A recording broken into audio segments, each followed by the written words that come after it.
Merry Christmas, all those folks. Yes, Lydia. And when she gets loose, she's going to bring you all your Christmas treats. Isn't that right? That's right. Go take a nap, Lydia. Hi, I'm Nick Tockert, and this is the Historical Fencing Guild. We are feeling awful festive here. It is a white Christmas time. But before we get into that, let's pay some bills first and foremost. Huge shout out to Joe Bachman, who not only jump-started the stream for me, because I was over in the room of a verdant color. He made all this possible for this year and next year. I get to go into next year knowing that when StreamYard asks me for some Monet, I get to say, here's the Monet, because it has been donated. So, Joe Bachman, thank you. Please support Joe Bachman over on,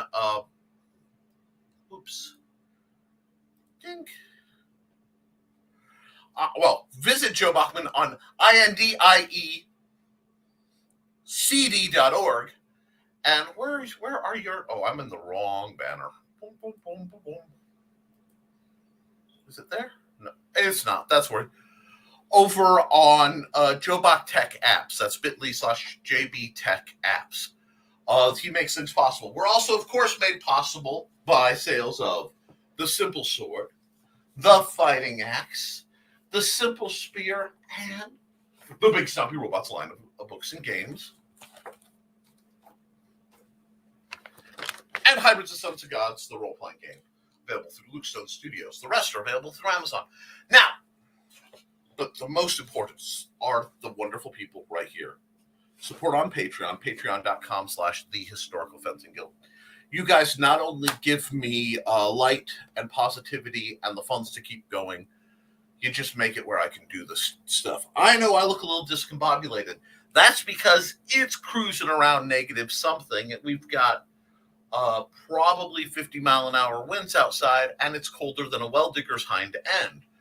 So everybody who's dealing with the storm, please stay safe, please stay warm. Should my net drop out, understand, it's not me, it's me, it's the internet. We're just going to chat, have a good time. There's not a lot of new material to talk about, but I would like to know what sword-related items you would like to see under your Christmas tree in a few days, or you'll be hunting down after the holidays when you have a little bit more bucks. And maybe I'll talk about the few things I may or may not be hunting down. But more interesting, let's see how y'all are doing. And we have good Joe Bachman chiming in with good evening and happy Frosty Friday, my fine furry friends. Hey, Joe. Hey, Foxy. Happy Christmas Eve, Sword family. Staying warm? Yes. Believe it or not, right now, I am baseline the warmest I've been, at least in my feet, because I have a space here which is working diligently to keep the Arctic blast that is trying to come through my window from freezing me to death and other type of things. Now, it'll be rough because I'm going to have to turn that off when I go to bed because I don't trust these things to run on their own, fire hazards and all. But I am warm for now. Let's see. Foxy says we aren't doing too badly out here. Weather says 41 for tomorrow. The weather says 36 for us. Below. Because of wind chill. And Joe says, I was out plowing last night for the town. Felt like I was going to freeze to death between my door and the truck when it got done at 2 a.m. I don't know how you are functioning. We literally have taped the doors shut. We aren't going out till this breaks. And even then, I'm going to be like, yeah. I do not miss those polar vortexes. Trust me, I wish I could ditch them. This wind has been brutal all day in Indiana and other places. Grew up in Missouri. I get it. Oh, show me, Badoom-cha. And on that note, time for me to teleport back out. Merry Christmas, folks. Yes, I know where he is. So we have to go out tomorrow anyway. Stay warm. Oh, no, what are you guys up to? Now, while we're waiting for more commentary from my lovely friends, what are you looking to find under your Christmas tree? Oh, let's see. We got all our food shopping done for the whole weekend a few hours ago, so we didn't have to go out. Then we got home to a notice from the post office saying they have a package. Oh, joy. Yes, I apparently have a package in my mailbox right now, allegedly.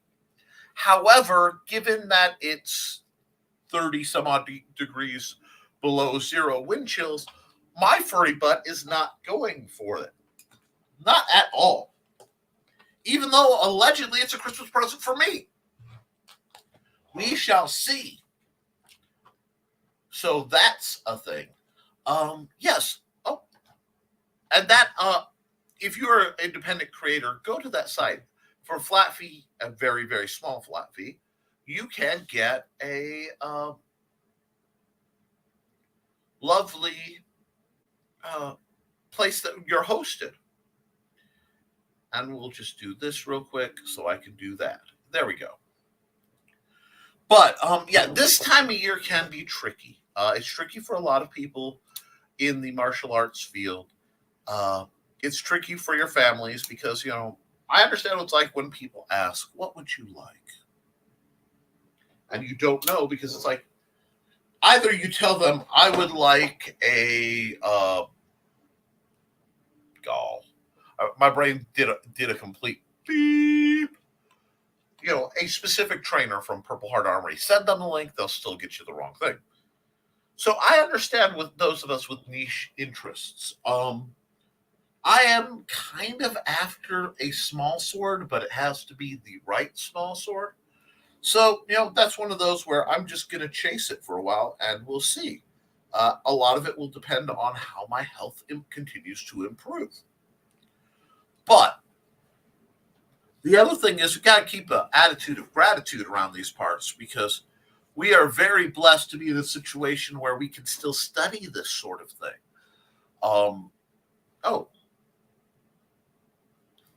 Most of the things I would like to have are far too expensive to ask any of my relatives for them. I will just save up for months and buy it myself. I understand that too. Because it really is about finding the things that bring you joy and enjoying them. But it's also, guys, this, you know, I'm not going to get preachy here religiously, even though I probably could and or should, because most of my friends, what tree? The Christmas tree, Johnny, for those who celebrate. I don't know what your religious belief is and how you handle it. I think you are somewhere between Festivus and just bah humbug as a religion, and that's okay. I respect that. That could be your jam, Johnny. But, you know, it is always interesting to me to find what items people are looking for, what you want to know about, what you want to own, what would make your world a better place. Evening, Sensei Talker. What technique are you teaching tonight? Well, tonight, Joe, that's Jody McPhee of From a Desk and Small Press Publisher. We're just having a kind of sort of family holiday, pre-holiday get together. I was asking what people are looking for, both in possessions and in techniques, because a lot of times you look and go, boy, I wish I knew more about blank style, you know? And with the coming year, we can resolve to pursue said style. I understand that Christmas is a rough time for some folks, and that's cool. I dig it. It sounds like something's idling outside of my house. Anyway, but it really is about coming together with friends and family and showing some love.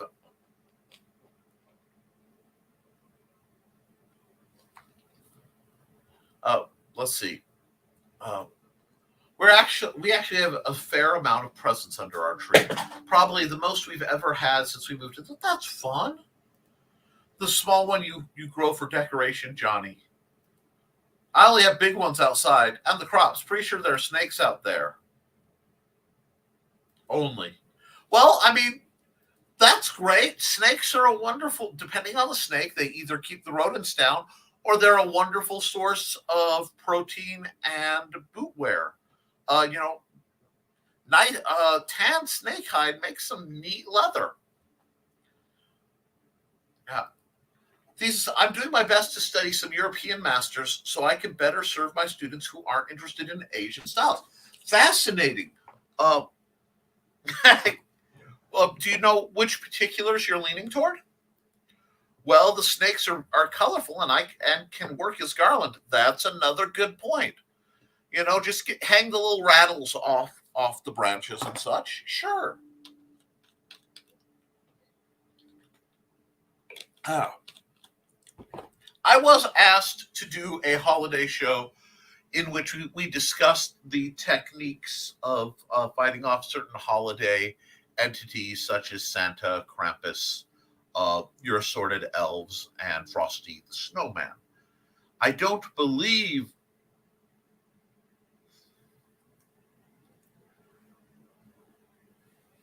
You see, that's fine too. Wonderful source if I don't want you reproducing in my land, so you're about to become past tense.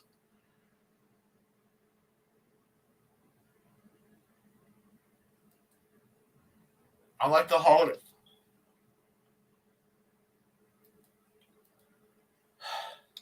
Johnny Cave says a pit viper bit my grandma in Christmas Eve 2015.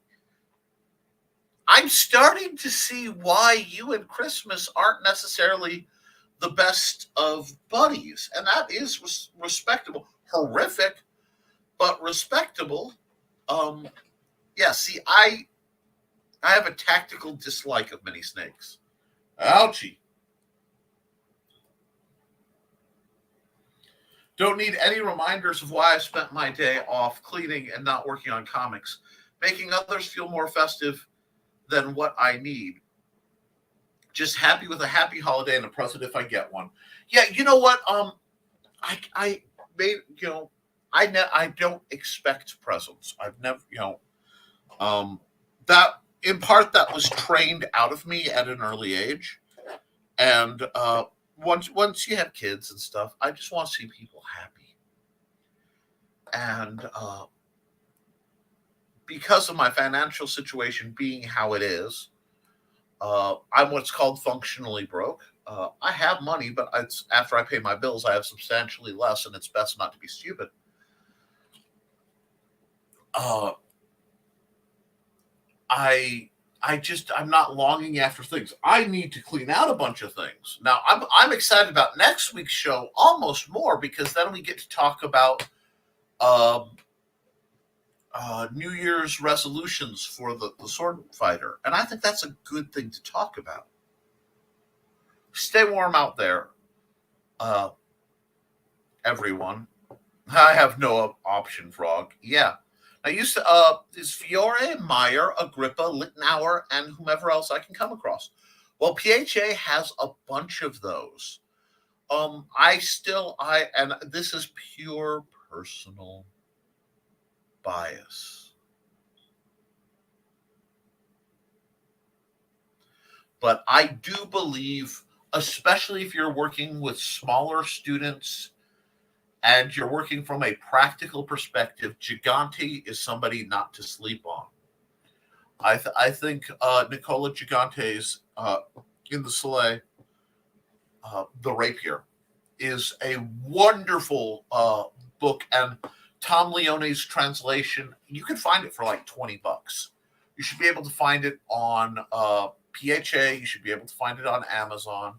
Again, if you use PHA, please use the link in the comments that looks something like this, because that question mark click equals 1745 is my my number.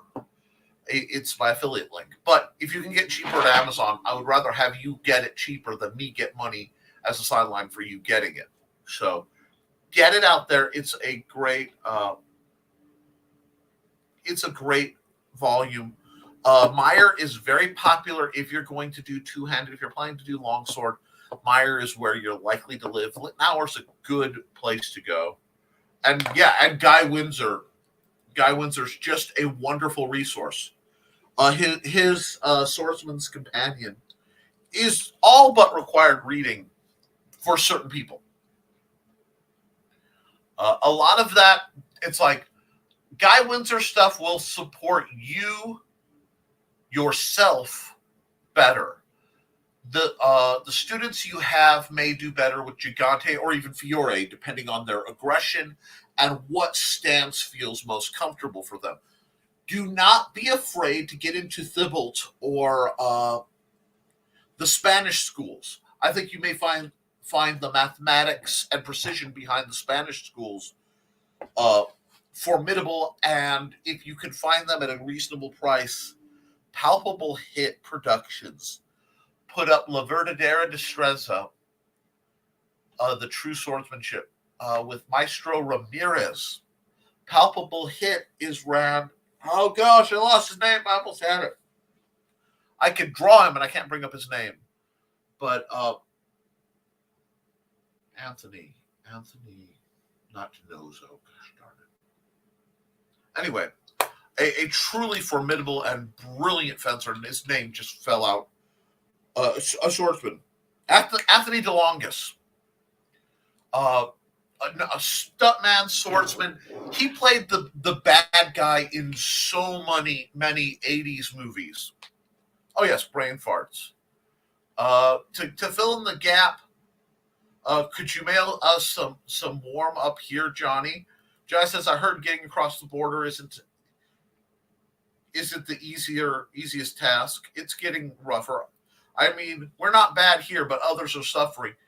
Yeah, it would be nice to be in positive digits again. But yes, pure brain farts. They happen. I could recommend a whole bunch of books for your personal study. I can ship them to you. A neat book to read through that's sort of a survey. Oh, God. I think it's called Old Steel. And there's some PDFs. Let me look around and see what's in my shady PDF collection. And, I might be able to help you out. Thesis. I will have to look around. I'll probably have to fire up an old computer that's taken down right now, but I'll look around. I hope you guys can't hear that horrible buzzing noise from the wind going by my window, but it's bad out here. Oh, God. And every time the weather changes, my ears try to pop. See, it is very, very cold. And that is a good, if it were reasonably cold, like 20 degrees, 20 to 30, I'd happily sword fight in this weather more than the heat because you can bundle up, have more padding, and it's safer. I do believe heat is one of the greatest threats to the swordsman, and it's not talked about. Oh, shoot. Oh, talk about brain fart. Study some distress because last year Foxy was looking into Spanish style. She still may like that if she can find a light enough sword to feel comfortable. I'm still waiting for the video on the similarities. Okay, let's talk about that. Okay. And to do that, I may have to do something really wonky. We're going to kind of cross the streams here, so bear with me. Yes, I'm underlit. You know that only happens when I'm on my other show, my other thing. I need to be able to do some diagramming, so to speak. No, I don't need that. I need that. I'm lucky I've learned to pop my ears on demand. I physically can't. It's part of the basically my internal sinuses are all scrambled up, and due to some ocular injuries, there's some bone healing, I think, that has really messed up the way my breathing. What sort of style works best with a Hapkido? Let's see. Hapkido melds very well with Kenjutsu. Not Kendo, Kenjutsu. You want the aggressive war form. Because Hapkido is a fairly aggressive style. I kind of see Hapkido as Taekwondo done right. Yeah, I said it. Moving on. I spent a while. One of the gentlemen I used to train, actually John Miner, was very well trained in Hapkido. Also, it has a tendency to pop my jaw. But that is the style I'm thinking would be the best to go for. Let's do this. We are really crossing some streams here, but that's okay. Actually, I need to open this up to have all my buttons to present. Oh, we don't need that banner up anymore. Let's get rid of that banner. Cool. Present, share screen. Window, boom, boom. There's a logic, and I have to talk my way through it, so just give me a minute. We'll do that, because you don't need to see me. We'll hit the comments. And no, I'm not turning this into a draw stream.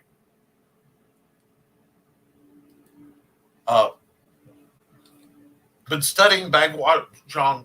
Oh, God, I hate that word. For a few years, and I've seen many similarities with Distressa, but want an outside perspective. Okay, cool. So let me do this so I can actually access my screen. And we just need a file. Maybe it'll give me that. Maybe it won't. Cool. My sketchy square. Good. We got sketchy square. I should be able to work on one layer pretty well. Let's get this big. And I can still see your comments. Cool. Now, let's talk about some of the basics of understanding. Actually, let me get, what pen am I rocking? I am not doing that. That is not going to be a thing. Let's go black because it'll be easy on everybody's eyes. Okay, let's talk about Spanish. Now,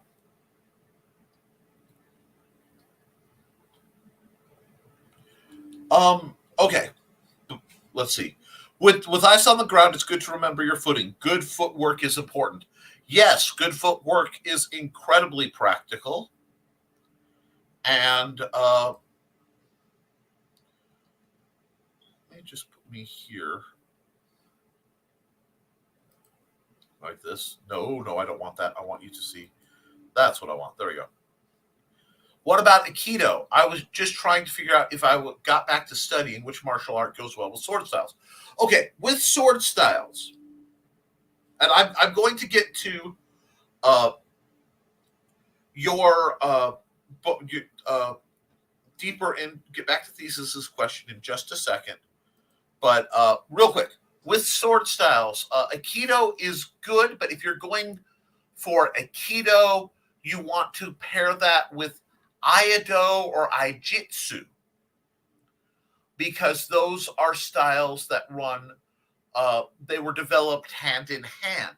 The problem with Aikido is the vast majority of Aikido is taught with in a system that favors compliance, does not favor cross-training, and does not favor stress testing, because it tends to be more meditative.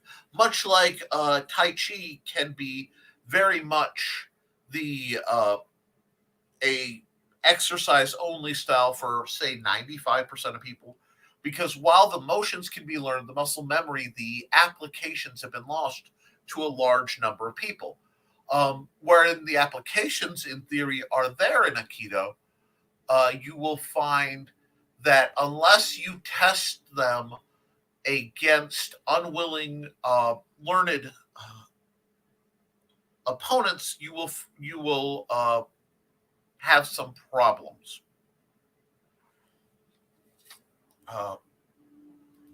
That's why I said Hapkido's a bit more where I would go. And lots of thinking circles, and Aikido can't even. Yeah, Aikido has some reputation issues. But we're going to get back to what I was talking about earlier.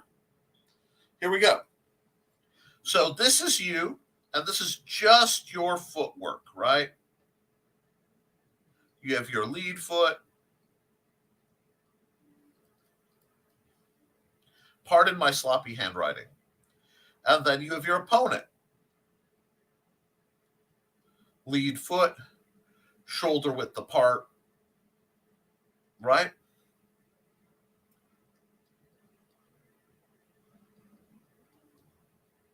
I think I misspelled that. That's fine. I always misspell it. Between the lead foot of your opponent and you, this bad boy is the line of attack. Okay? So what that means in most classic fencing schools, your Italian, your French, your German, you need to control the line of attack. This is usually done by either striking first or parry riposte. So they hit, you knock it offline, you hit. Got it?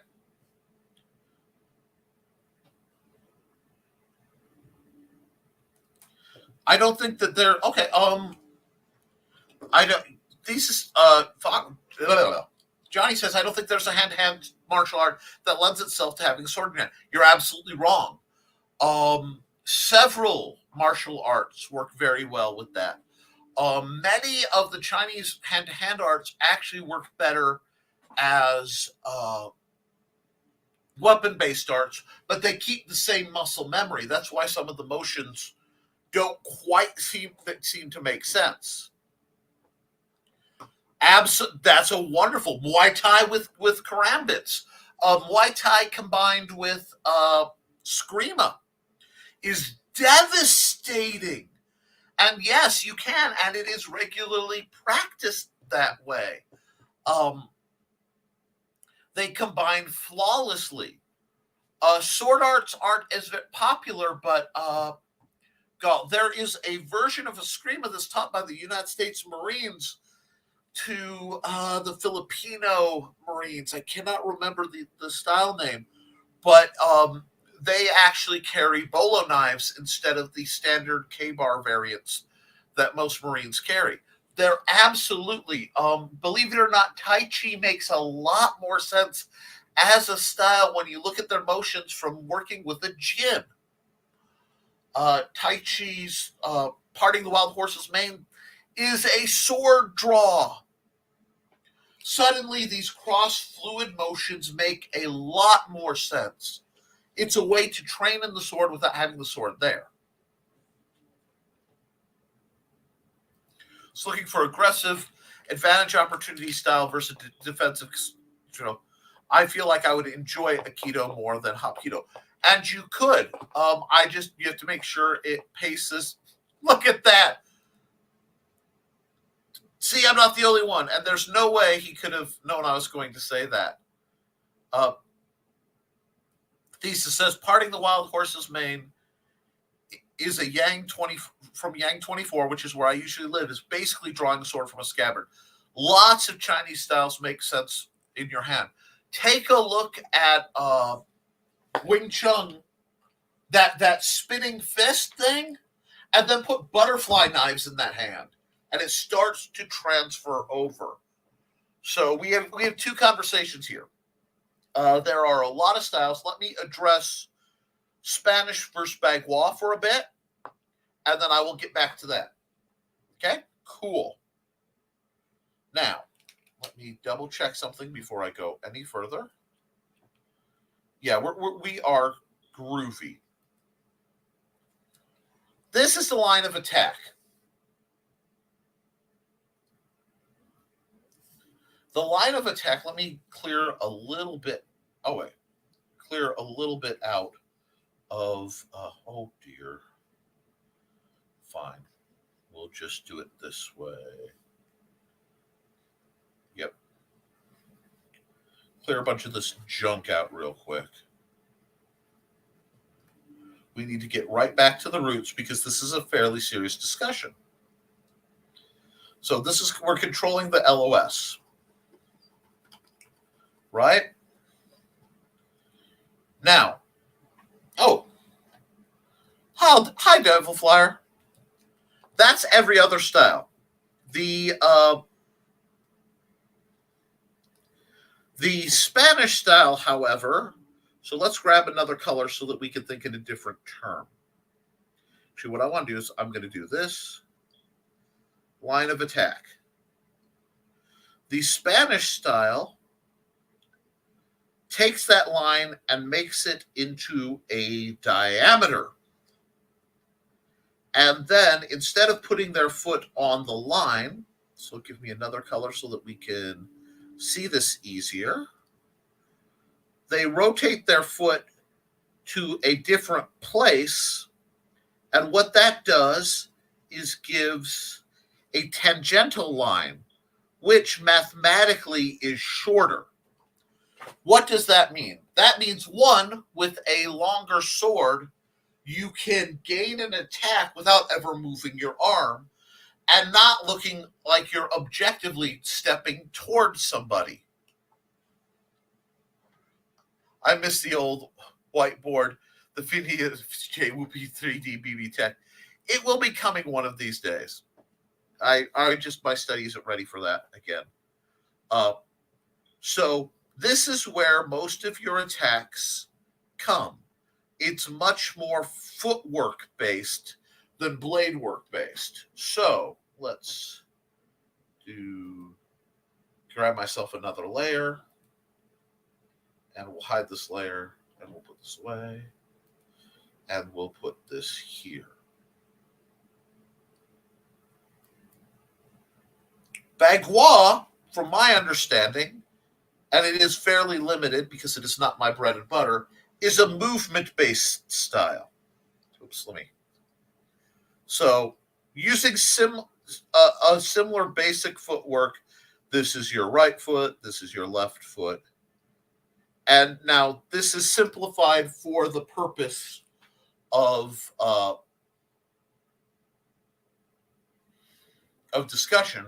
And then you have, of course, your opponent. Now, they may be more squared off, but we'll keep it. Bagua travels much more to gain different angles of attack so that the radius isn't necessarily based on the line of attack. It's based on gaining a superior angle on your footwork. It's about not, again, both styles eschew the line of attack. They don't want anything to do with that line of attack. They want to come at an oblique angle. So if your opponent is coming at you, you're not waiting. You're coming around and hitting them from the flanks. It's sort of a one-man flanking style. And when you bring it into your body more, so bring me up just a bit. Oh, that's not what I want.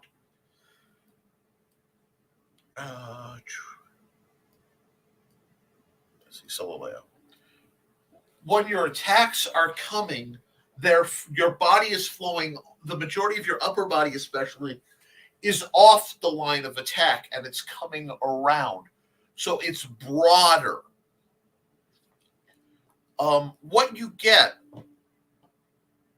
when you are dealing with what Thesis is talking about. So let's come through here. Hello, Merry Christmas. Merry Christmas, Devil Flyer. Hi there.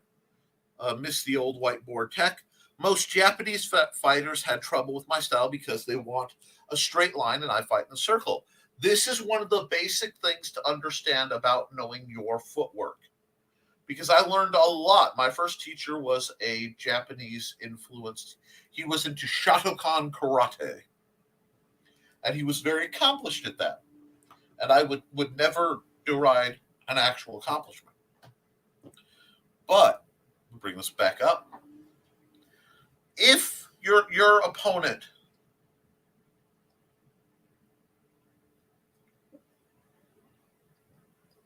wants to fight linear, okay? They prefer to travel back and forth. Most of your hard art guys think like this. So, you know, karate,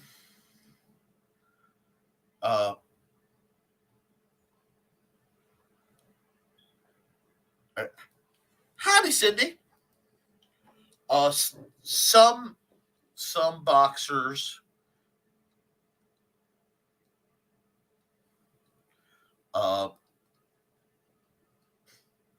collegiate fencers.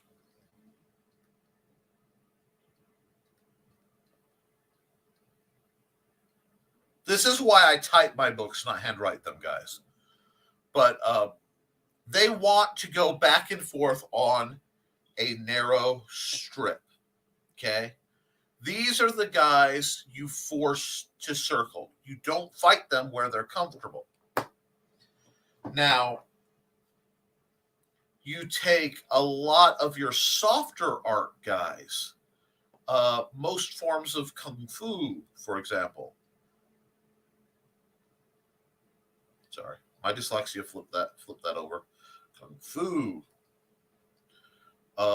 Some Aikido.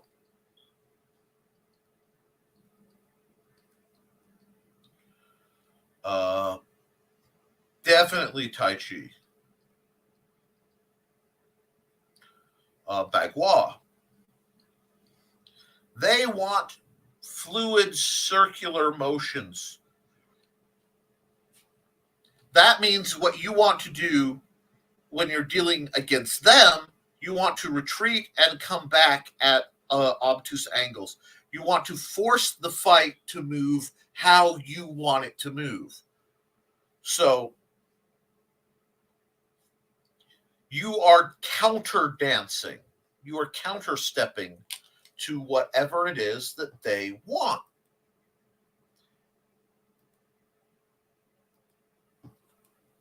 So the best, what do I mean? Okay, let's look at classic footwork, and we're going to start exactly. They're not going to like fighting you because you're kind of a circular fink, and they don't like that. So that's what you use. But you need to be prepared to fight linear when you're dealing with a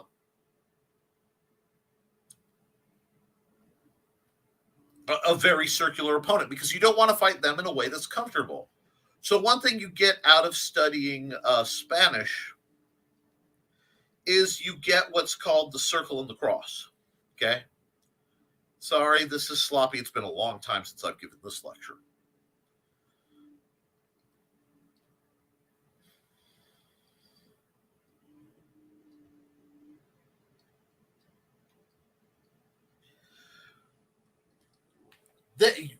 Your movements coming outside of range usually are box steppy. Okay, does that make sense? So if you start here, you're going to move back, you're going to move forward, left, right. That is how you're navigating safely. Your attacks are increasingly off these angles.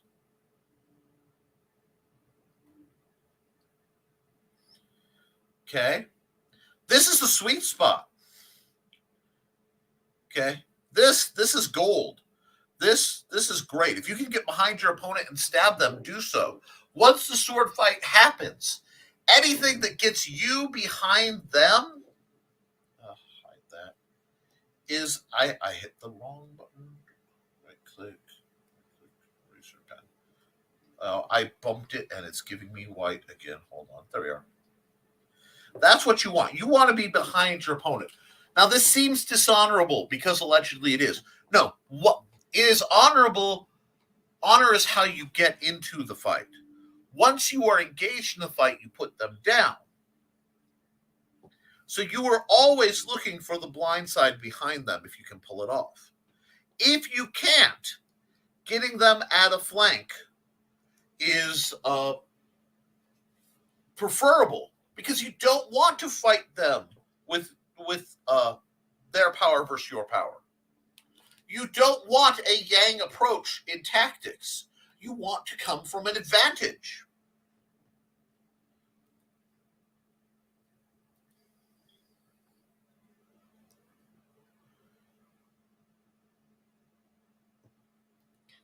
Absolutely. There's an old Sword Sage video. I don't think it's even up anymore about spin move in a fight. If you know what you're looking for, you can see the Bagua in that move. If it's old enough, he probably sparred with me while I was figuring out how he wanted to do it, and then got away from it. Back is absolutely illegal in boxing, and I don't teach boxing. Okay, let's talk. Talk time, talk time. It is talk time. You are talking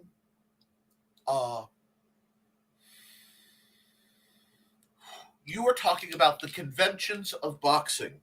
Boxing, okay? Boxing is not fighting, okay? It is a professional fight. It is a whole different universe than most people will ever get, okay? There are, however, strict rules that one must be held. These are called conventions. What weapons you fight with, what swords, you are not allowed weapons. The size of the ring, the shape of the ring, the length of the round, all these things. Remember, boxing, did you know boxing was actually banned in Germany for quite some time because they believed that it was teaching a style of defense that was not tactically superior. It was not tactically functional. From what I remember, it was with his ex-wife, or at least, yes, very much so. Very much so. She has changed her name, religion, and orientation, to the best of my knowledge, on a great many things and has restarted her life again. I wish everyone involved in that well, but they are all happier separate, from what I know of the situation. And considering they lived about 3 blocks down the street from me, I know quite a bit of that time period. But that all being said,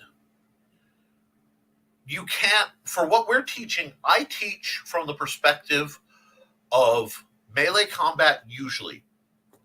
Most people teach from the perspective of single duels because that is how we sport and we rank individuals.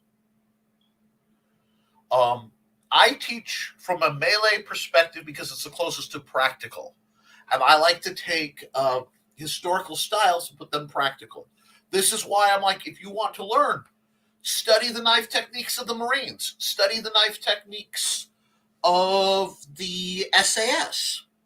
Oh, God. I can't remember that lovely World War II era fighting dagger style. It just fell off my name.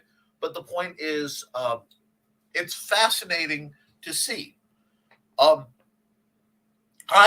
My goal is to teach people enough that they will have fun learning it, but it will promote tactical awareness, it will promote athleticism, and it will promote making decisions based on practicality, not metagaming. I had people who would teach, if you're sure somebody can beat you with a sword, let them impale your hand, throw your hand out, and stab them to get the win in the tourney. I think getting yourself stabbed deliberately should not be a reflex you would instill in somebody. So that's from the basis that I build. I build a practical, and I will tell you, if you were to go to my practices when I am in form, I do things to my students that may be considered unprofessional. Since I am outside the scope of the SCA or anyone else who can really give me havoc about it, they say nothing. I have been known to, okay, they're fighting and not paying attention. Trey, go in and stab them. One or both. Yeah, I'll throw a third combatant in just to destabilize a fight, just so that you're paying attention to everything around you. I've been known to turn Nerf guns on my students simply to make sure that they are tactically aware. I have hidden weapons on my person. I have hidden training weapons, okay, to be clear, so that I can switch styles mid-fight just to mess with them. This is not me being mean. This is me teaching tactical awareness. And I don't do any of this until people have developed confidence, safety, confidence, and enjoyment. Those are the three pillars. Three pillars of teaching somebody to sword fight are safety, confidence, and enjoyment. First, they have to be safe. That's your calibration. That's your weapons check. That's knowing your body, making sure you're drinking enough, being able to listen to, if I yell hold, everything stops. Confidence. Are you able to engage in the fight? Are you able, you could be a defensive fighter. Many of my students are. Tactically, it makes a lot of sense. However,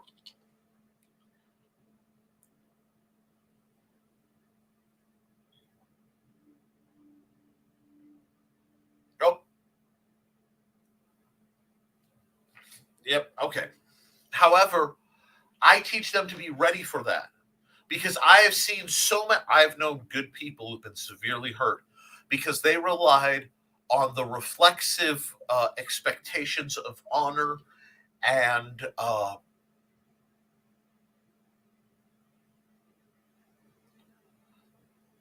fair play in their opponents because they're used to learning that in the field. Most martial arts do not teach you how to engage multiple opponents. When the proper way to engage multiple opponents as an individual opponent is get out. When in doubt, get the heck out. If you don't know if you're in doubt, get the heck out. So we build from there to the point that when they are playing, and I say playing because the goal is to keep it calm. Humans learn through play. Not hard wedging, bam, bam, bam, bam, bam, education. It doesn't work as well as if they can find enjoyment in it. And this is my educational policy. If you disagree, you have the right to. But there are consequences, but you have to. By the time I'm done, when they're sparring, they're having a good time. But I tell you what, if somebody's weapon flies out of their hand because their grip got loose, I've seen my students, everybody move, seeing a weapon none of them were looking at. Something goes wrong, they're aware. This is why I also train my students that when one of us is injured on the field in game, we fall back onto them. What do I mean? I teach melee. The first rule is there's always another opponent. I don't usually use the word opponent. I usually use a 7-letter word for people who are very rude. It starts with 3 letters and ends in whole. You may do the math. Now,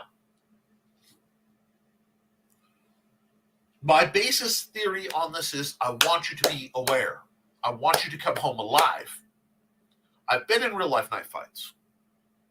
I've been shot at and missed, pooped at and hit.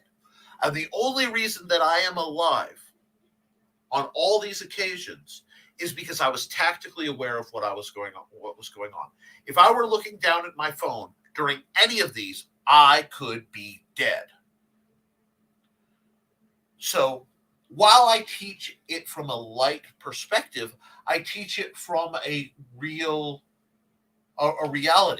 And that's part of the karmic debt in teaching the martial art, is I have to teach it to be sane.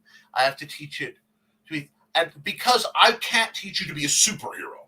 If you learn the basics of what I'm doing and you want to get better and better, and you can get mentally to a place where you think you're 8 foot tall and covered with hair, that's fine. But I'm not the guy to teach that. I'm the guy who will teach you how to stay alive just long enough to get out, and hopefully, preferably, to see a problem coming and DD Mao before it's an issue. Sorry, there's a bit of a rant there. We got a comment dump, and then we'll go right back into it. Yep. Johnny says, I'll worry about legal or illegal moves once I'm sure I'm getting out alive. Exactly. Johnny, there's a difference between a match and a fight. Fights are all bets are off, so illegal doesn't matter. Match has rules and standards that have to be agreed. And see, this is where it gets interesting, because between the match and fight, I believe there are rules in a fight. Wait, you just said no. What is the goal of a fight? A real fight. What is the goal? The vast majority of time, unless you are a professional soldier or a police officer, and even then, the goal is the same. The goal is to neutralize the threat, preferably without creating a new threat. What do I mean by that? What I mean by that, dear friends, is, yeah, I could end any physical conflict by pulling a piece and just blowing somebody away. I mean, that's the cruel reality of what we do and what is done. If somebody, I'll go beat your butt, click, bang, you've hit the off button in their cranium, they go down, they're dead, fight over, you won. Until you go to jail, have to decide if it's real or not. There are so many cases of simple self-defense that went wrong. A bar fight, guy punches him in the back of the head, another guy turns around, hits him, he hits his head on the bar, dies. Goodbye to 5 to 6 years of your life for manslaughter. You've created another threat. So the first goal should be identify the threat before it's a threat and neutralize it by simply not being there. Applied cowardice is a wonderful thing. If you have to be there, if you can't escape, neutralize the threat through verbiage. You talk somebody down. Most of the time, most people do, even the threats that come at you, they're not real, they're not thinking. So you have to. Guy comes up to you. You staring at me? Yeah. Did you go to Michigan City Elementary School back in the 90s? You look familiar, and I'm trying to figure out if somebody I went to school with. What? Or, yeah, man, that shirt is great. I'd love to get one for my brother. Where did you get it? I don't remember the gentleman's name, but he called it verbal jujitsu. And yes, jujitsu is a great style. Brazilian jiu-jitsu is a wonderful style if you're fighting one opponent. Anything that can go to the ground is a bad idea with the possibility of multiple opponents, but that's a different discussion. When you and the reason, Joe, that I went into a very practical is when you are looking to combine open-handed martial arts with weapon-based skill sets, you are looking to build a defensive system. Now, in mixed martial arts, it's usually just that. It's mixed martial arts, some type of grappling, some type of striking, some type of kicking. So one of the old school ways of it was boxing, kickboxing, and Greco-Roman wrestling. That gave you the three pillars. If you want something like that, I really recommend a man named Ramsey Dewey. I look him up. He's bald. He has an incredibly buttery voice. He is a former MMA fighter out of Shanghai, China. And he is very informed and very logical. I like his videos. If you want to do match-based fighting, if you want to do sport duels, either collegiate fencing, then learn collegiate fencing, and that's your thing. If somebody asks me what my version of those pillars are, my open-handed is CPI, that's crisis prevention and intervention, with some elements I have been told of Aikido, but I've never studied Aikido, some Tai Chi, a lot of open-hand deflection because I'm not looking to hurt somebody. Assorted Western fencing styles for my more weapon-based stuff. My wrestling is actually tied up in CPI. It's limited basket holds and redirection. My striking, I'm not much of a striker. Again, I'm far more to redirect. I have a couple Muay Thai elbows, a little bit of Hapkido I picked up here and there. I don't kick higher than the knee. So all you'll get out of me is a stop kick or a Georgia stomp. Because of my balance and because of my issues. Again, any ground stuff goes into that. So but I have a lot of range game. I'm much better with improvised weapons. I'm much better with spatial sense in oddly shaped places and tactical awareness. That's how I balance out. But I'm not stepping into a ring with anybody. I used to. I came in second in a lot of tournaments. I mean, a lot of SCA tournaments over 12 years. I usually came in second because there's always one bigger fish. And that's okay. It's usually somebody with 20 years experience and about 20 inches of reach on me. And God created man, Colonel Colt made him equal. Reach can be a game changer in swordsmanship. So a lot of times, if you look at the culture of any given martial art, you'll find a weapon-based style that will dovetail into it. But you have to make sure your mentality matches. That's why I was giving you the Kenjutsu, Ijutsu versus the Iaido. Now, Kendo, Iaido, these two play nice together.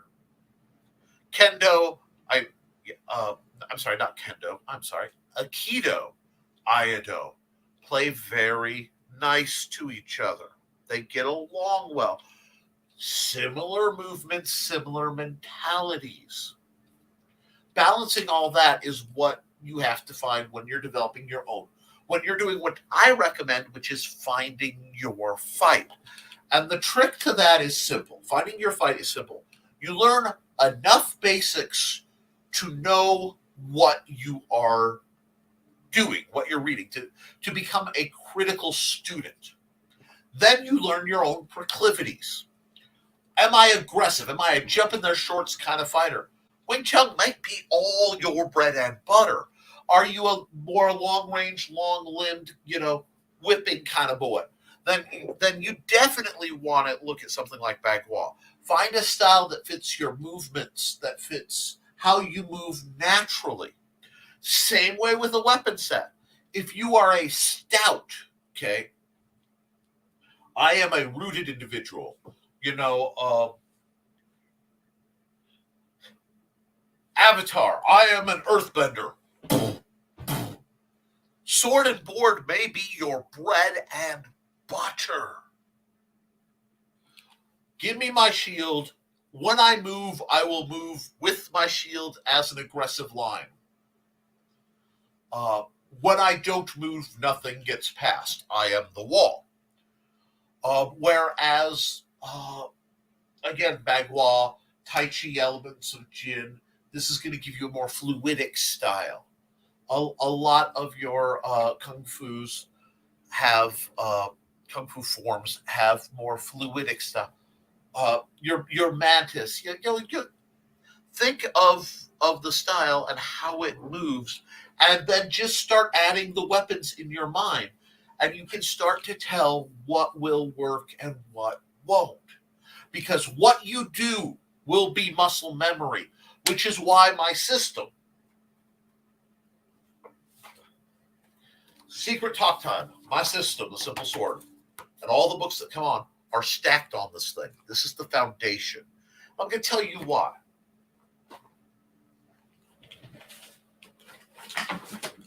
Stick time.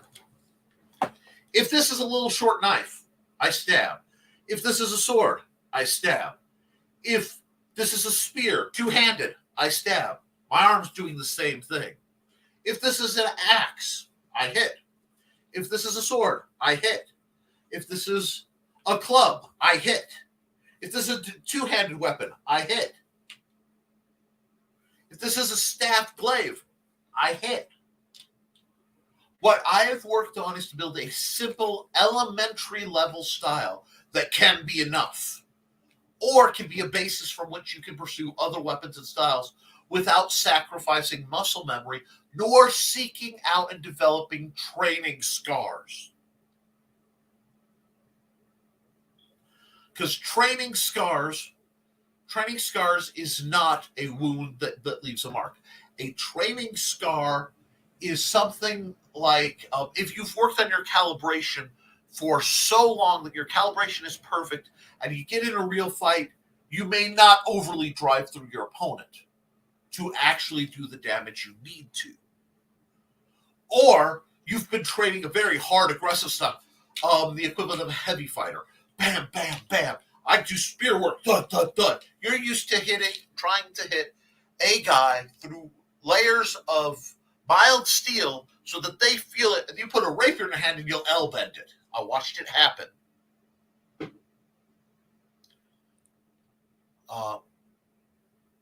Calibration.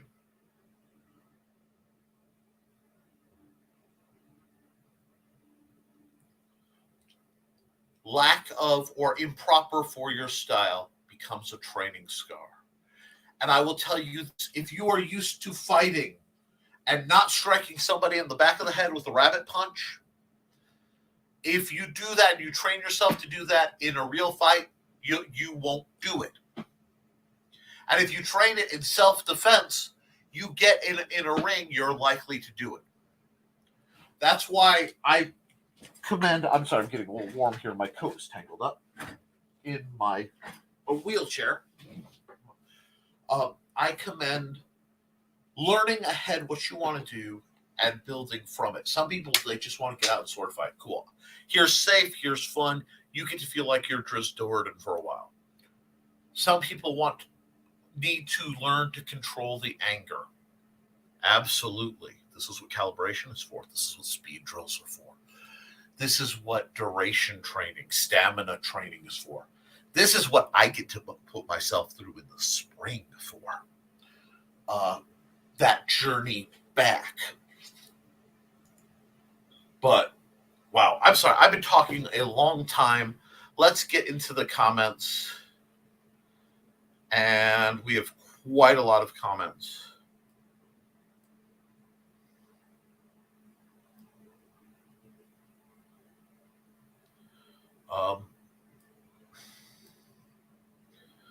Let's see.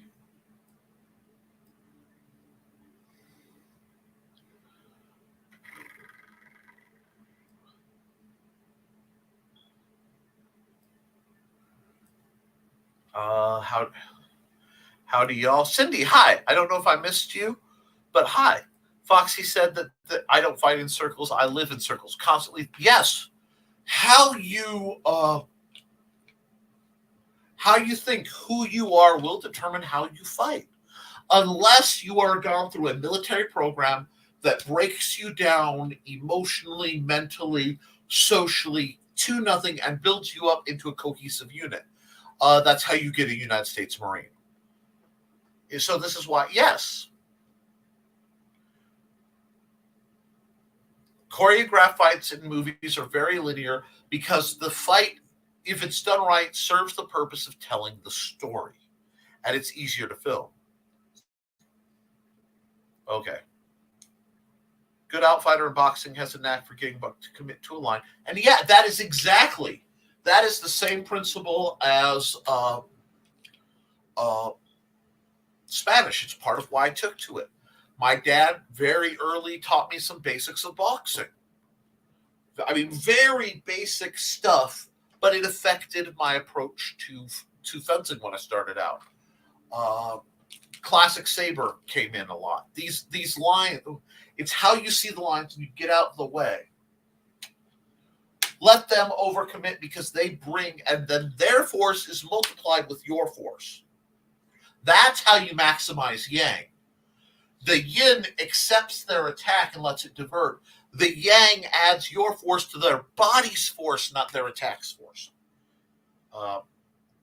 currently circle walking in a big jagged, but I slowly keep it easy. Who would have thought military boxing classes would have come in handy? Absolutely. You just have to be careful not to gain training scars. Also, boxing gloves are a weapon. They're not a protective tool. They keep your hands from breaking, but never doubt that they are a weapon as well. Again, Ramsey Dewey has some amazing discussions on this. Watch his videos. If that is your jam, Joe, I can't talk enough about Ramsey Dewey's YouTube channel for you. You will love his stuff. And if you have questions like this, take them to him because he's far more open-handed. If you're looking for matches, go there. I don't think in lines, zigzags, and random motions. I can work with that. I literally can. The ADD mindset makes for interesting fighters. Sneak attack. All day, every day. Old Sword Sage. Back. Okay. Now we're caught back up. I think. Boom, boom, boom. Worry about legal or not legal match and fight. Okay.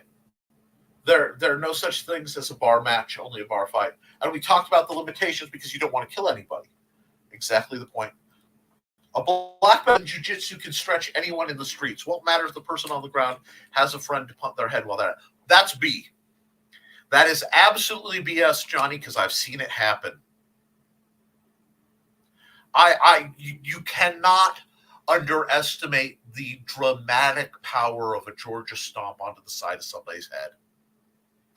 I hate to say it. If you put yourself in a tactically, the other thing is you'll just get knifed. All around the world, if some guy's beating your buddy, they'll just knife him. It's just the cruel reality. You don't want to go to the ground in a self-defense situation. It's never a good idea. And I don't never often. Run away! Yes!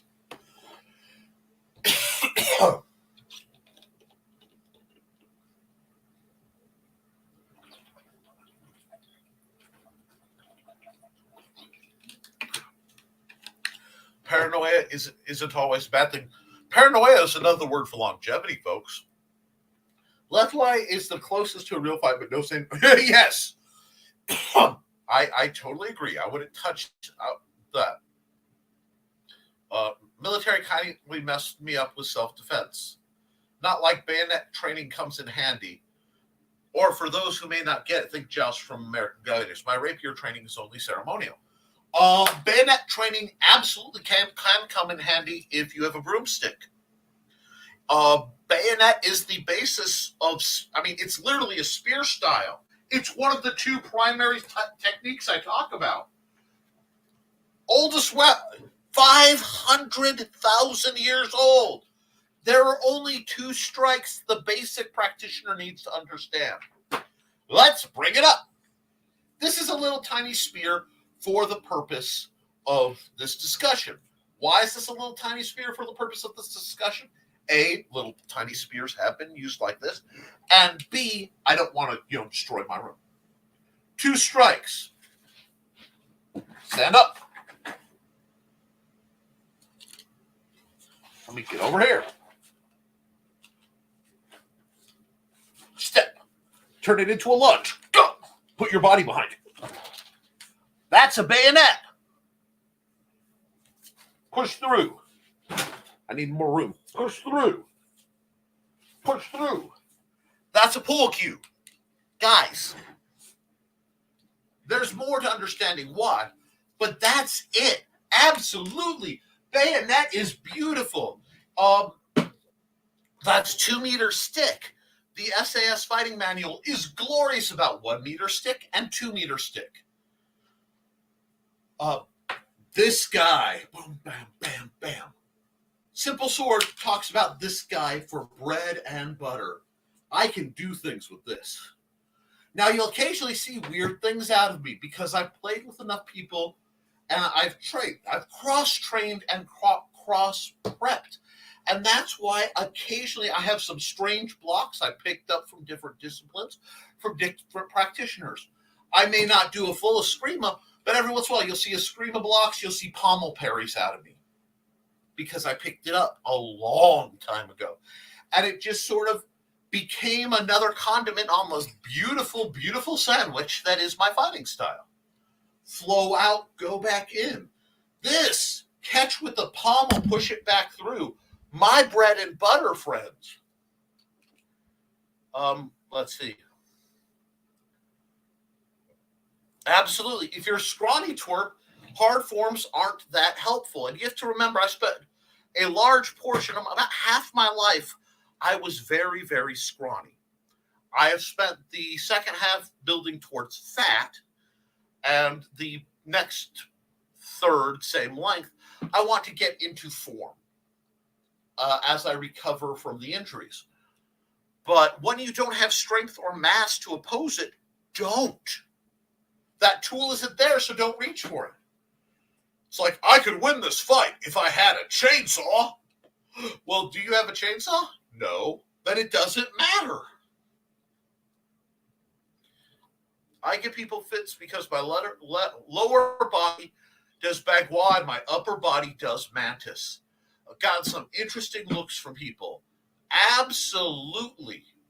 I learned from a gentleman whose upper body did Italian and his lower body did Spanish, which meant those shots came out of nowhere and they came hard. His calibration was legendarily bad. All of the fencers who trained with him had the same dinged-in fencing masks with the same arc from the same excessive, because basically he would use Spanish short arming to combined with an Italian lunge. Oh my gosh, what? You know, just plaster and then hyper rotate with some tricks of power arts. I've seen, like, one of my guys was a Korean power art guy. He was all about punching through things. My lanky circle bug. Yeah, y'all are cute. His efforts to debunk self-defense videos are priceless. I've been in fights with jiu-jitsu black belts. If they can't get me to the ground, they are toast. Interesting. The other thing is, remember... Oh, okay, I see. I'm so sorry. My English fails me. It won't matter once the punt hits. Yes, absolutely. My humble apologies. I misunderstood. Communication error. You are speaking a non-native language. I have the highest respect for anyone intelligent enough to do that. So that is my mea culpa, my flaw, my sin. I apologize. Thank you for clarifying.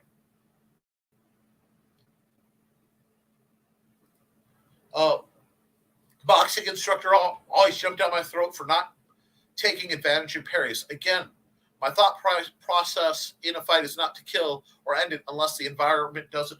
Here's the thing.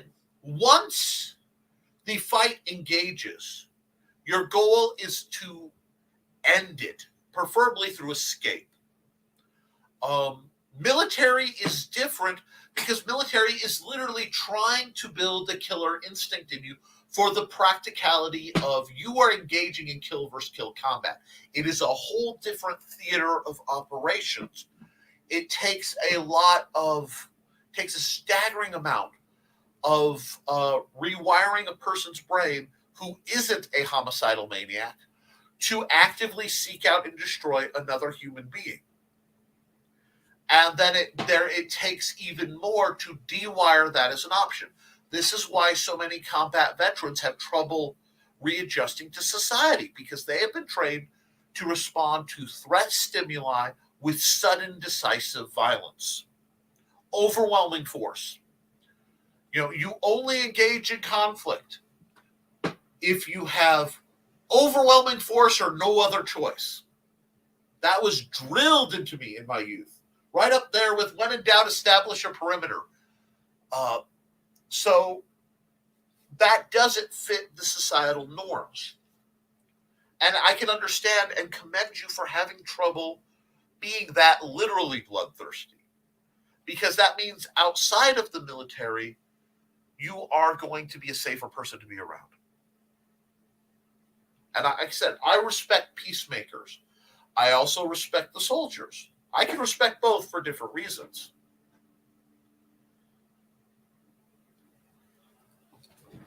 Butt of the rifle comes in the next book when I do my book on staff. Because, no, you're not being an ass. Point, bayonet, rifle butt. That staff. You see, the staff is taught either as the first style or the last style, because a staff becomes all the styles. A staff becomes everything when it's in the hands of somebody who knows how to use it. Now, it's funny, you won't see me do the big, fast, swirly crap that you see a lot of people do when they are training with staff, because they are not combat training with staff. They are demonstration training with staff. Okay, you can strike fast. Can you control it? Can you aim it? Can you strike through? Because most of these super fast strikes are aborted. They are paused at a certain point. And I'm telling you, if you are hitting somebody with a stick in self-defense, you are hitting them with significant force and follow-through. That means the speed of recovery is naturally going to be a bit slower. That would be a training scar. But no, you are right on point. The only time I had to try to hurt somebody, I flailed like a cheering muppet until I landed a kick to create an opening and effected a strategic advance to the rear. My personal favorite motion. DD bow, getting out. Pop it and drop it. Hit it and quit it. Get out. Are you being paid to be a superhero? Have you signed a contract defending this country by, having sworn an oath? Are you a mercenary? If any of these are not that, your job isn't to fight folks. There are people who get paid to do that, who get trained and equipped, and that's their bread and butter. And they will gladly do it because that's what they do. I want my happy little squishy civilians to know just enough to stay alive and know a lot more to get out and stay alive without the conflict. That's the reason I'm researching European styles, to better understand my opponent so I can better fight against them and better understand yourself. You may find you really like the swirliness of mire, or you may do something crazy like combining the swirly high guards of mire with bagua footwork. Guys, you get to take your styles. I need a moment.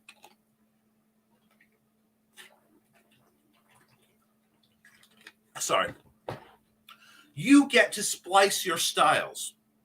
Your style, okay, how you choose to fight. You either can be a monolithic fighter. I learned this style. This is the style I fight. I do one thing. I do it extraordinarily well. And then I move on. I do something else. But, which is great, provided that what you are training is generalist enough to deal with the majority of issues, and that you are good, physically able to handle it. I believe in training like it's my worst day. Now, for me, my worst day is I can barely walk. I have a cane kind of glued to my side, or a staff glued to my side, or a crutch, and my mobility is limited. My escape routes are limited. My ability to engage an opponent is highly limited. You're talking to a guy who did indeed spend 3 hours with a guy in a hold after he dislocated my shoulder in a doorway, and I had to relocate it to continue defending myself in a medical situation. I know what it's like to be on a losing end, or at a sudden unexpected disadvantage. You need to think like that first and then train up. Because if you are spot on, if whatever happens to go wrong happens where you're at your best, you can avoid or solve the problem easily. And that's what we're about. But my goal is to make sure at your worst, you'll survive. That's where I start from. I start from the weakest among us and their worst day. That's what I build off of. That is the foundation of my approach. A great many people, the vast majority, seek out people built like Thesis. Tall, strong, lanky, lots of reach, lots of power, lots of stride length so that they can cover the distance. That's what I do different from everybody else. You know, I almost need that plaque that's on the side of the Statue of Liberty. Give me your poor, you're broken, you know, your unwashed masses, the destitute and all that. Those are my people, because those are the ones my little style can give the most help to. And sometimes through that, they can stop being that way, and usually do, and then can pursue other techniques. And that's all I want. Stylistically, guys, education-wise, I want to go like this and have you step on my hands and give you just a little boost up to the next level. I'm a sword master because I needed a term that would allow me to do what I do without either feeling like it was some kind of stolen valor situation or stolen title. Just inhaled something. Cat hair. Great. Anyway. Or false advertise. I teach sword. I'm getting to the point where I can consider myself a weapons master because I teach a variety of weapons, from so you've never held one to you can make it go. Usually then I can talk to you and we can look at what styles you want to pursue. Back when I was SCA, I had a bigger stable of people. I could say, go talk to them if you want to fight that way. Now it's a little harder. That is the downside of not being part of a larger group. But I have a lot of people in my group that when we have practices going and things are rolling, you know, there were times where I could say, you should go talk to Al. You're interested in Salat Karambit. Go talk to Al. That's his jam. You want to talk a different style of Karambit, talk to Steve. You want to talk Gigante Rapier Buckler, talk to Trelena. The girl's an absolute just a savant with a tortoiseshell buckler. It really is her bread and butter. You're a big guy and you want to do power arts, I'll point you to John. Little folks usually stick with me longer than some. It's harder to find people smaller than me in what I do. They exist. My old sword master, who, while I had differences, I learned so much from, a man by the name of Dennis Yakus, also known as Aidan McDougall in the SCA. Off the field, did not do as right by me, but he did right by me on the field when I needed him to. So I put it like that. He taught me a lot because he was smaller than I am. He had severe arthritis, limited motion. I learned a lot from that man, and I respect his skill and tenacity. He just lacked certain types of self-confidence in the end when I needed it. And it's hard for me not to remember that. It is blowing hard enough, it's turning my ceiling fan. My ceiling fan is off, but here, check it out. It's actually turning hard enough. My ceiling fan is spinning from the breeze through my closed and taped up window. I got to get the blanket back up.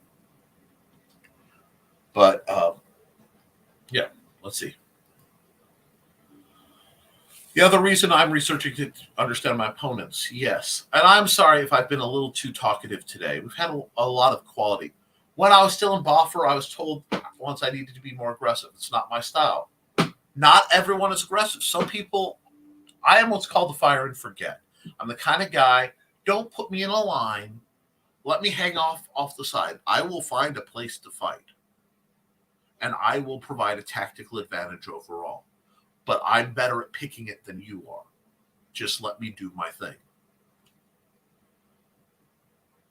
That helped. Cool. Need to focus on staff. Felt comfortable in training and was beating people twice my size of bayonet. Yes, staff, for what I understand of your build and stuff, is wonderful for you. There are many schools. Stick to the military approach. You already have a form. Just drill the heck out of it. Get yourself a heavy bag and train in staff. We can work more on that. I think that's a wonderful thing. Merry Christmas. I was just talking about students smaller than me. Hey, that's Steph. She is one of my favorite axe fighters. And now that she's done with the whole I have a baby and the unspeakable ailment, come spring, we can get her out and get back into fighting. She's a delight. How are you, darling? And Steph, you need to reach out to me because I may have some opportunities for you in the near future to publicize some of your stuff. Wonderful. If you look at some of my fight videos farther back in the channel, you will see Stephanie doing amazing things. Morning Star. Short guy with decent hand speed. Me. That's all you need because the staff gives you reach. Little guys either have to be fast enough to jump in their shorts or have the reach that they don't have to. That's why when I'm walking in a store, I like a cane. My ranges are limited. There are a lot more narrow aisles and things to limit what I can do. I walk down the street or the woods where I have a more open. You bet I like a walking stick of size and quality, and now I have a couple, especially a very nice new one given to me by Joey and Trey. First thing I teach the weapon students is staff. You can always find a stick, and staff is the base of any other art. I need to do my intro to, good Lord, my intro to improvised weapons as classes again. I need to do a very basic boffer video to show folks how easy a boffer can be. These are things I want to do. Basically, I have become enamored with live streaming. I love talking to you guys. But what I need to do is to do the educational videos that I need to do. I have to film them studio style so that I don't get distracted.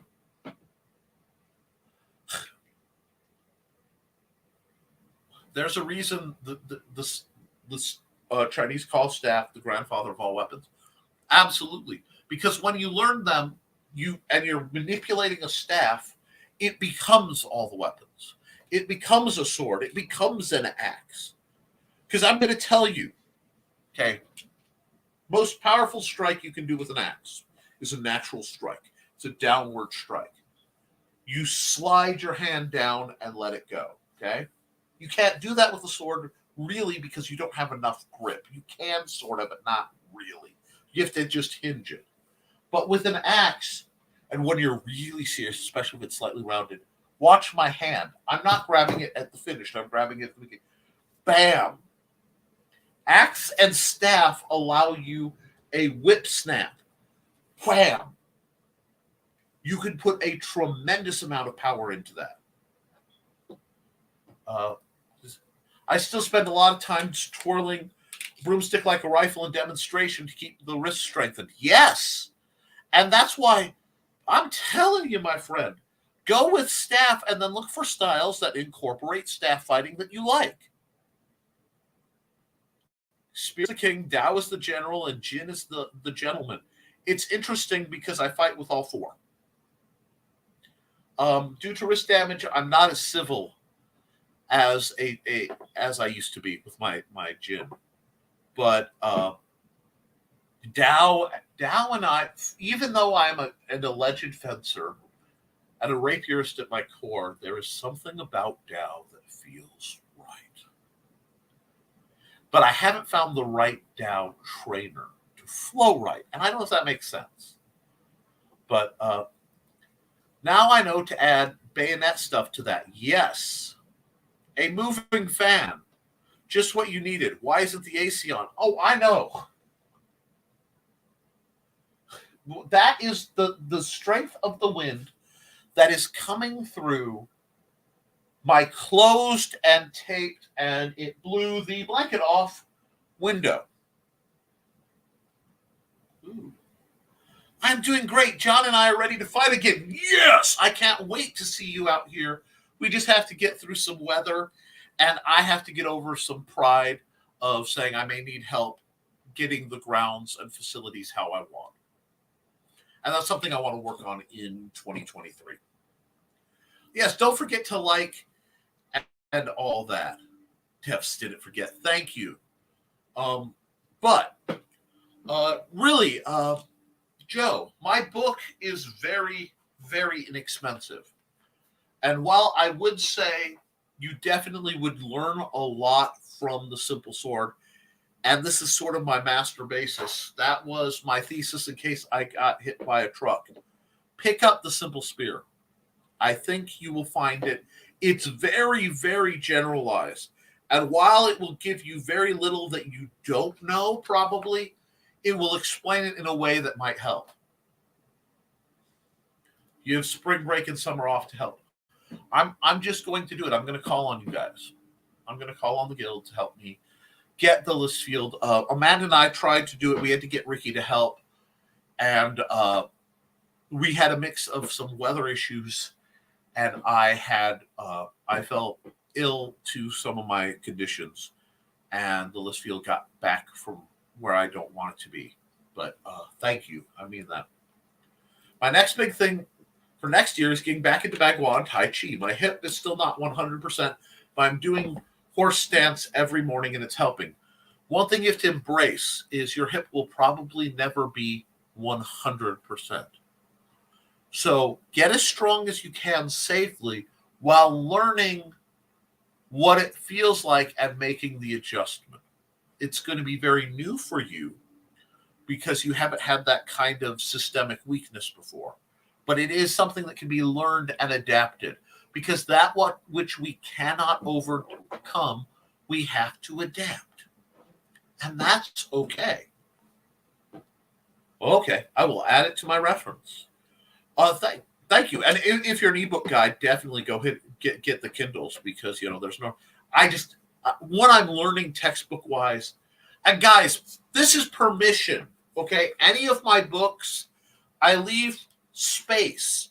I leave space so that you can write notes in it. You can highlight it, put little flags, draw on it. It's a textbook. It's not a Bible.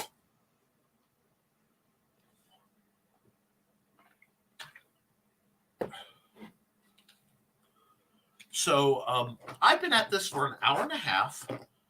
This has been one of the best shows I've had in a long time. Major thanks to Thesis and Jody McPhee. You both have given me fascinating commentary. And remember, if you ever, my Patreon folks get to have conversations like this anytime they want on the guild thing.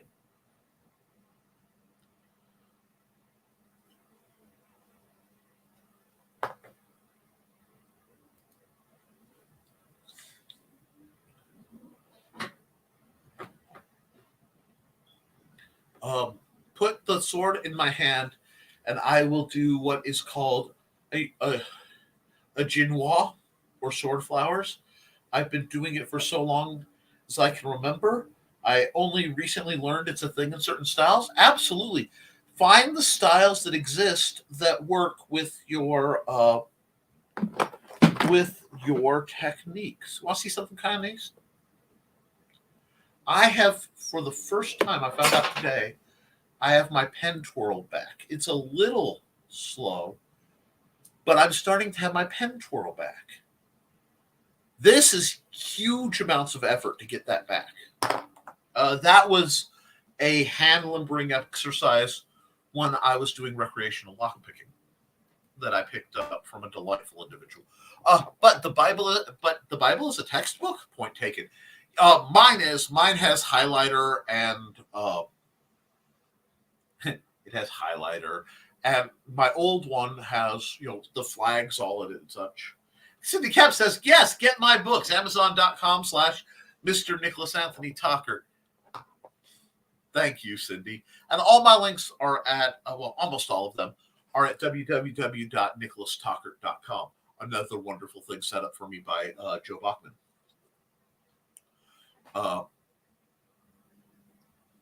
But one, Steph, it's so good to see you. Two, yes, tune into the Historical Fencing Guild Friday night at 7 p.m. Central, right here on the Historical Fencing Guild. That's the gobbledygook link. Look up the Historical Fencing Guild. I'm easy to spot. Do I have two windows running right now? Okay, it's the StreamYard window. That's fine. Patreon, patreon.com/Historical Fencing Guild for more fun. With that, I do want to take a moment. A couple nights ago, I got hit by what I call the Hour of the Wolf really hard. You wake up at 3 a.m. wondering about some of the decisions, the choices you've made, and a lot of it applying to my allegiances, the groups I participate, the methodology. And I had an opportunity to vent a bit on my Patreon to my patrons about what got me to where I am. And I am staggered by the support they've given. With the exception of very few people in my life, very notably Joe and Trelena Bachman, although it was Trey first in my life, bless that woman. But, and of course my wife, and later Cindy, and later Stephanie. I've lost a lot of friends doing what I do because the way I do it isn't always geared towards chasing awards or accolades. It's about helping, especially new people, knowing that if I do my job, I may be rendered obsolete. I consider that a goal. Because if I could do my job right, I could teach people what I know and some extra. And then they don't need me to learn. They can read and study, visit other people, learn on their own. They may come back and talk to me out of respect, but I'm not necessary. And I find many, many trainers in different groups and organizations, they want to build folks up so that they are always needed and that they can always win. One of my first goals is to have you able to beat me, because in all reality, I am a short, fat, I'm a poor athlete right now. I have nerve damage. Many of the people I train are 20 years my junior, and they should be able to beat me. And that's what I train them to do. And then to not need me, to be able to go train with other people and go on about their lives and prosper. And in some cases, I've been remarkably successful. Sometimes not so much. But it is a privilege. And it is a privilege that I take with the highest respect. That you guys come to me on this lovely chat, or blessed are those who come to me in person, and or through the Patreon, who let me keep doing this and remind me that what I do matters, because it's hard. I'm not gonna lie, it's very hard sometimes, because if you help people and they it's sort of like rehabilitating a bird. You get to know a bird, you get used to the bird. You check its wings, you worry about the bird, and then one day it's good enough, it just flies away. And I think it's the same mentality of planting the seed for a tree that you'll never get to sit in its shade. Most of the people I know that I've worked with have gone on, and it's given them confidence and other adventures, and many of them I never hear from again. Such is life. But it is my privilege to, as long as I'm useful to you guys, to be part of the path that brings you to a better version of yourself. That's what I want to do. That's what I want to provide. And tomorrow will be the last episode of this season. Season 3 will be wrapping up and then starting at the beginning of 2023 with season 4. So It's a real thing. And yes, you can get my art at deviantart.com. I'm also on Instagram under NickT_artist. What would be the point of snatching the pebble from Sensei's hand when the Sensei wouldn't put the pebble in his hand? Stupid. No, not stupid. A lot of us came in under both Kung Fu and Kung Fu The Legend Continues. That's the point of what I do. My goal as an instructor is to keep you safe, help you level up, make you more likely to survive. Because I cannot protect everyone in the world that I love. That is a reality that I have to live with every day. It is painfully humbling because I wish I could. I wish I could hold the line and keep everyone safe. And at the end of the day, I can't. Weighed, measured, and found lacking. But if I can help you keep yourself a little safer, be a little healthier, a little more confident, because if you can sword fight, you can tell the jerk guy who's trying to date you that you don't want to anymore. No. If you have the confidence to spar on a field, you might have the confidence to publish a book that you'd be scared to otherwise. Or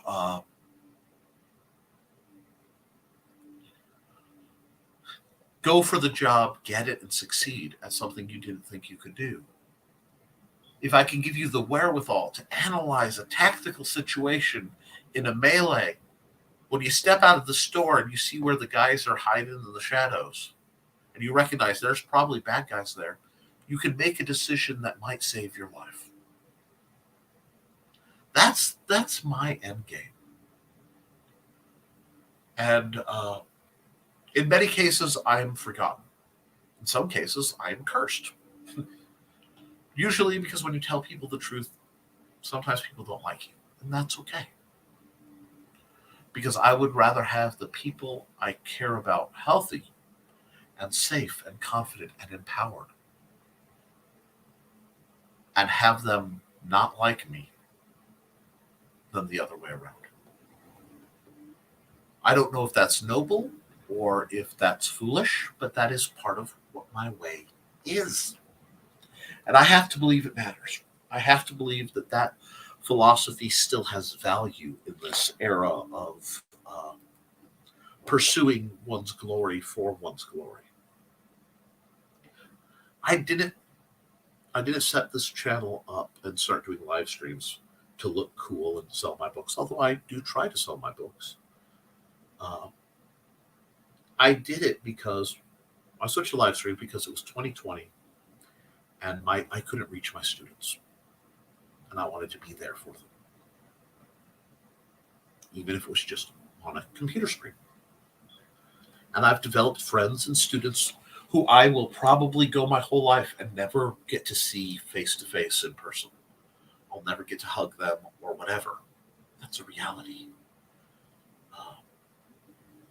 But they've learned something, and hopefully I've helped make their world a little better. And at the end of the day, when I think about what I would want, what could I want more than that? You know, I get to see my sales, my book sales. It's like, ooh, money. I make about $2 a book.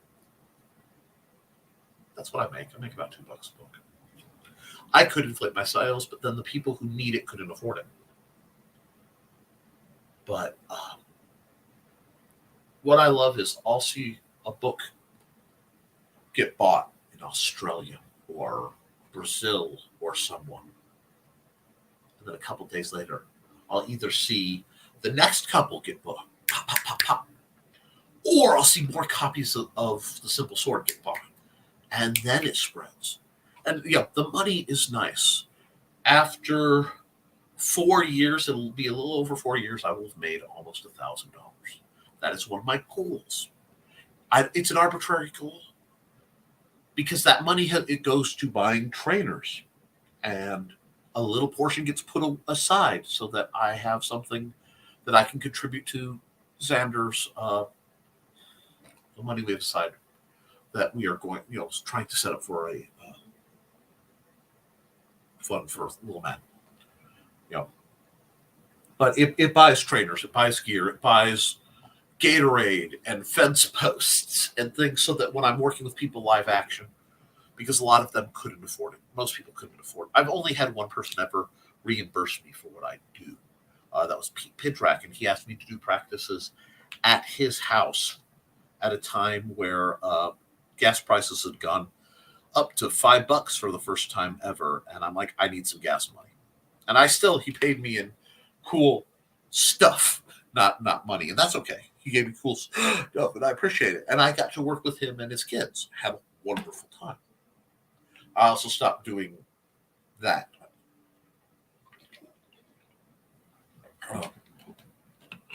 But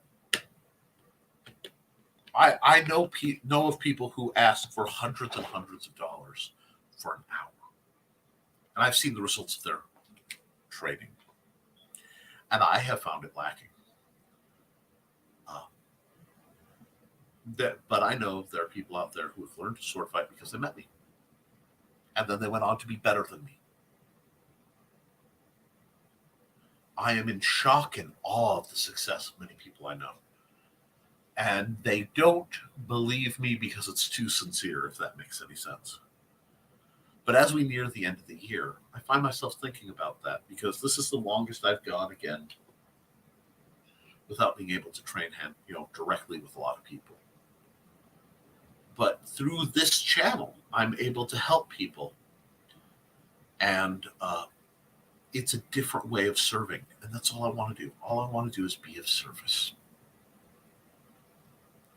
So with that, we're almost at the 2-hour line. I'm a little tired, to be honest. I need to drink some more. The wind's kicking up. So I think I'm going to end the show if no one has any major objection. I'll catch through the comments that I've missed. Don't worry. But then I think I'm going to wrap it up. Okay? So let's see where we were. Yep, tune in.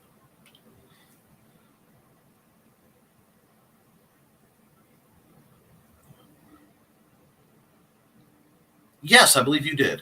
I think you did put up a video for the sword, the basic sword flower, as I recall. Go get Nick's books, Amazon.com/Mr. Nicholas Anthony Tucker. Thank you. Tune into the Historical Fencing Guild, Friday night, 7 p.m. Central, 8 p.m. Eastern. Right here, Patreon for the Historical Fencing Guild. $1 a month will get you basically what everybody else gets. And you get to vote and talk about what videos I make. Nick T, Snatching the Pebble. Okay, I see where we are. We appreciate your live streams and everything you do. Thank you, Steph. It means a lot, especially after recently I lost some people in my world who meant a great deal to me because of some BS. And it's good to be appreciated. Don't forget to tip your host. Thank you. If you wish to, that would be paypal.me/Nicholas Tucker. Not complex there. Oops. Wealth and fortune aren't always measured by cash. They're measured by control of the resources you control. Cash is nice to have, but having control over resources is where cash is not enough. Where cash is not enough is wealth. Yeah. And I am blessed. I have great friends, great family. I have a home that needs a lot of work, but it's mine. And there will be more gardens, and the chickens will be better equipped, and a few other things as time passes. Just because having a place where you can grow food in this day and age is a nice thing. Thesis says, I've enjoyed each Friday night over the last year and a half or so. Thank you all for everything you've taught me. It is our highest pleasure. I know this has been quite a year for us. I know. Yeah. It's been quite a year for a lot of people. Thanks for hosting the adventure. Go stay warm. Woo. It is what I learned in 10 years of comic publishing part-time. I get you. Finding bows and package decoration. I actually have a Christmas present from Cindy that's sitting under my tree. I'm really looking forward to looking at it. Virtual hugs. Thank you. Yes, guys. I lose track of how many of you are of the sets of faiths that celebrate this time of year. At least a few of you are Christians. Several are pagan, doing the whole Yule thing. We used to have a fairly active Jewish member. She doesn't play anymore. That's okay. Whatever you're celebrating, especially if you're Christian, I hope you have a blessed time. I hope Christmas brings you joy. I hope that even if a little while,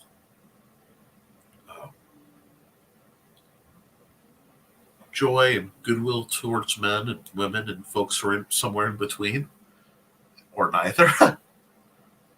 I hope that there's peace and solace and healing, and that you can rest.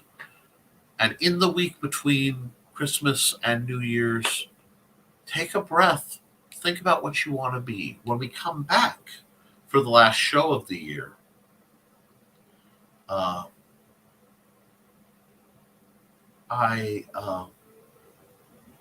we'll talk our plans for the new year. You know, resolution E without being dickish about it. I do both. Yes, you do. And you're not the only one. Ours is an eclectic group, and there certainly is no judgment on my part. It's not my job. My job is to help people and love them. That's what I'm supposed to do. The rest of the stuff is between me and my boss. And I'm supposed to do that, and I do. I think people lose sight of that. But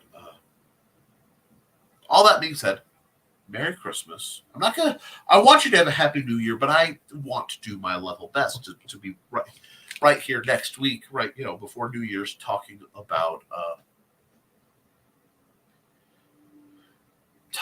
what we're going to do. Here's hoping you win at Christmas.